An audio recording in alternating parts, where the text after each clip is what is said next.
Hey guys, Jengar here. Welcome to today's premium review in which we are taking a look at the British Harrier GR.1 sitting at 9.7 battle rating these days. It has been quickly up-tiered by Gaijin. It was 9.3 and it was wrecking havoc, and the Harriers are still wrecking havoc at 9.7. What a fantastic plane this is, the VTOLs. I like this thing, but that is no surprise. The SRAAMs are very good, shorter range missiles that find the target pretty solidly, pretty reliably, and it is a plane that has fantastic acceleration and energy retention, and it just climbs like a rocket. It just doesn't turn very well. It is below average maneuverability, but overall this plane, I'm not exactly sure if this was my first actual ace without dying in jets ever. I don't actually remember that. I think I got 5 kills in a vampire once, but the quality of this plane is immediately clear. And as I flew the Jak-38 yesterday and a few days before, I saw how this thing accelerated away and just climbed into space, while the Jak-38 is not bad at climbing.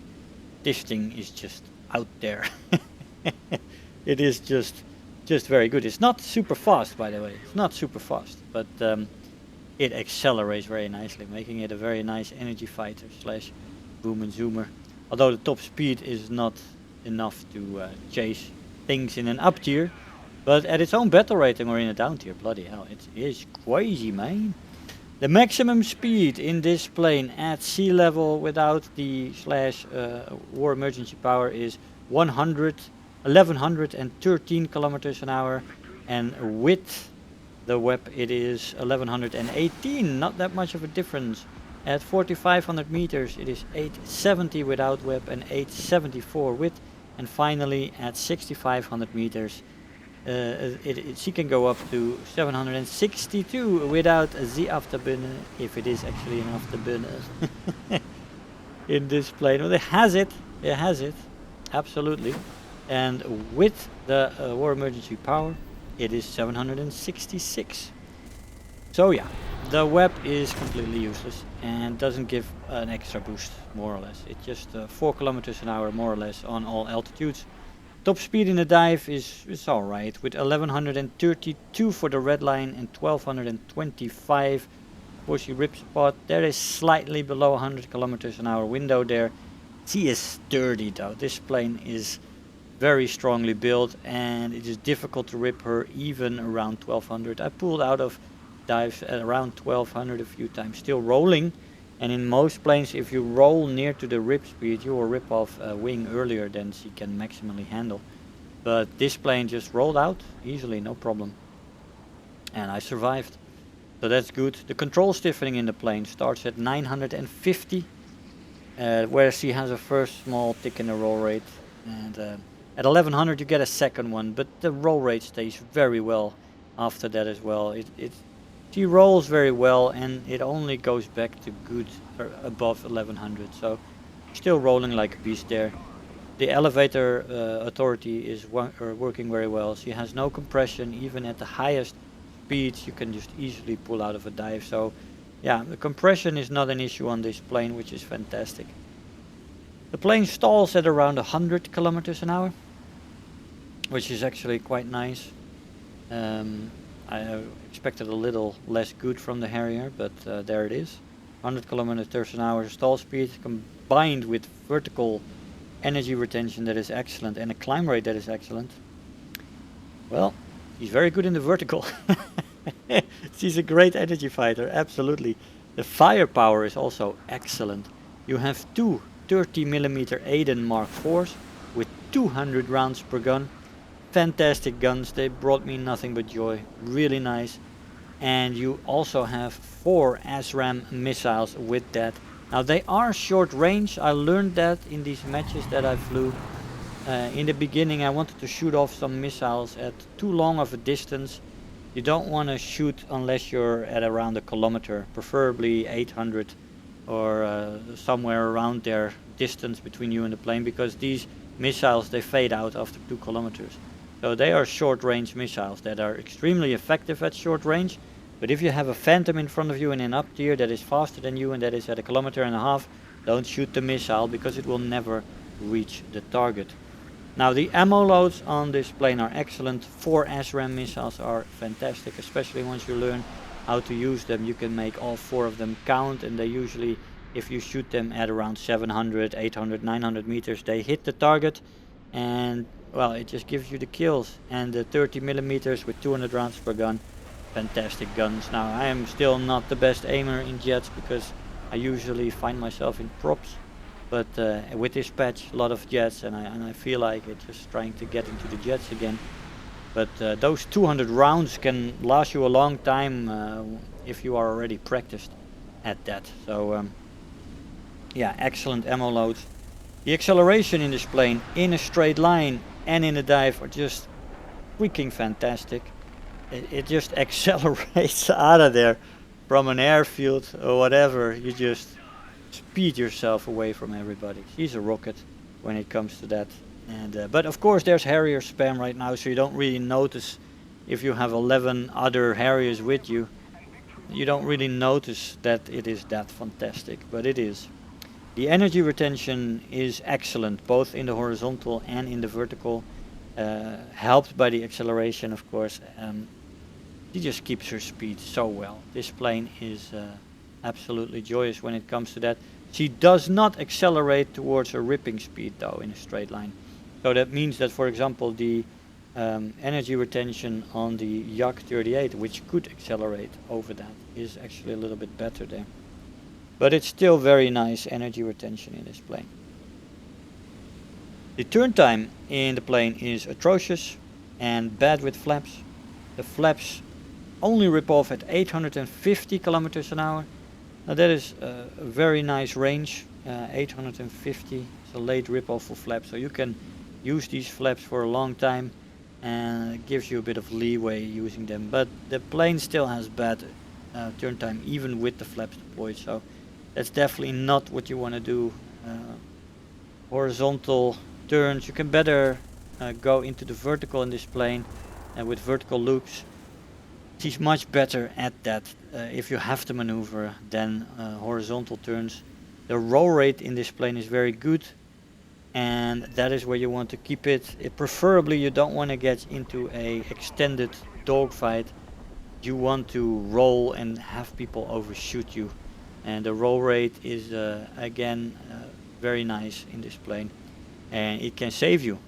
Having people overshoot is the way to go when it comes to defensive flying in this plane. Don't get yourself mixed up into turn fights. She also loses too much speed there. The maneuverability that combined with that atrocious turn time or bad with flaps and the very good roll rate makes the maneuverability overall below average. And the overheating in this plane is bad. It needs constant management to keep this plane from overheating. If you don't use the web, it is more manageable, but using web, she just overheats very, very quickly. On the lower altitudes, even without web, she will. That's a nice bait. Sometimes you have to bait if you know there's an ally around. But anyway, yeah, it needs management, especially on the lower altitudes. She overheats quite quickly on the lower altitudes, even at higher speeds, even without the web. So there is that. Durability in this plane is good. Maybe I should call it awesome.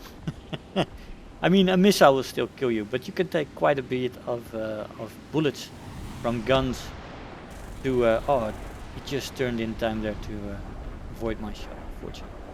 But this plane can take a lot of damage. She's sturdily built. She doesn't have these wing rips happen at all. It is just one hell of a plane, and it takes a lot of shots to get you. Of course, if a missile hits you, you're usually dead, but all in all, I have no negative things to say about the durability. This plane is an energy fighter mainly at first, and a boom and zoomer second. You can only boom and zoom very well at her own battle rating and down tiers, because the speed actually conforms to that. But if you're in an up tier, the up tiers can be nasty when it comes to the speeds, especially with you know, the limited reach of the SRAAMs. You might have a problem when you're fighting phantoms. You have to be very careful, and it is difficult to get the missiles on those phantoms if they are smart and keep their speed up. Now if they do that, then it's difficult to fight in up tiers, but of course many people don't do that. Many people make a turn or two, and then you can use your SRAAMs to full effect and still have good matches in up tiers as well.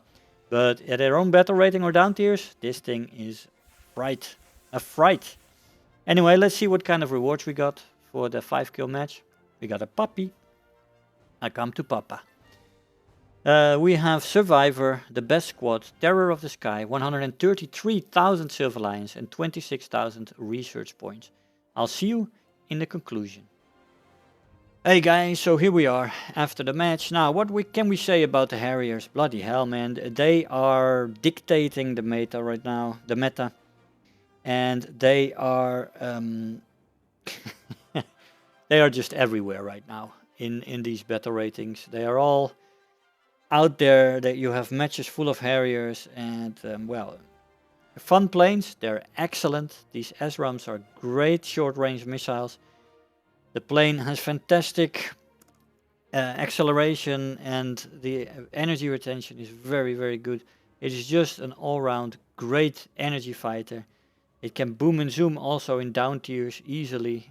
This is a beast that people have to fear in down tiers. This is just, you know, just go through the enemy team like a knife through butter. In the up tiers it's more tricky. Even though this plane still stays very good, the speed disadvantage this plane has comes to the fore.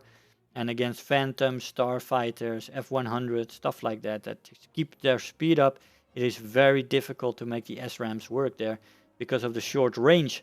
And you will have to be more patient, and it's dangerous to fly against those planes. So, you know, it is less dominating there. And so there is downsides to this plane. Don't get into a turn fight in it. The turn time is just terrible. Take planes in the horizontal if you have the horizontal maneuvers. Much better for this plane than... vertical maneuvers much better for this plane than horizontal maneuvers. And defensive flying, roll rate, don't start turning. Just keep rolling and make them overshoot. And then put an SRAAM in their ass. This plane is fantastic. It's also sturdy, can take a bit of damage in the defensive flying. So yeah, I'm very happy with this plane. Good rewards in this plane as well, nice multipliers. And this plane is definitely worth your money. You can buy this, it's a no-brainer. Guys, I hope you enjoyed the video. I want to thank you all for watching, and I'll see you guys next time. Bye-bye. If you're new here, make sure to hit the subscribe button, become part of this community. If you are already a subscriber, don't forget to like the video, do leave me a comment, and if you really feel like helping out today, make sure to share the video with your friends and let them know about the channel.